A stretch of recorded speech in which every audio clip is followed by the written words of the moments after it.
Githurai oye! Huku mnasemaje Githurai? Wangapi mnasema one term, one term, one term? Githurai, hapa ndio William Ruto aliua vijana wengi sana. Kweli si kweli? Hapa ndio William Ruto aliua vijana. Wangapi wanasema lazima aende nyumbani, nyumbani, nyumbani? Pili, ni wangapi wa DCP?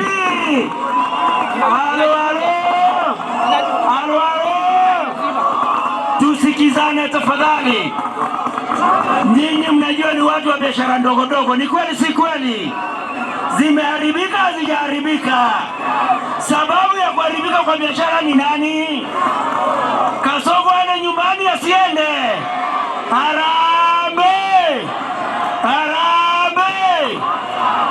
Sasa kwa sababu Kasongo ameua watoto wetu na ametudanganya na amefanya mambo mengi mabaya,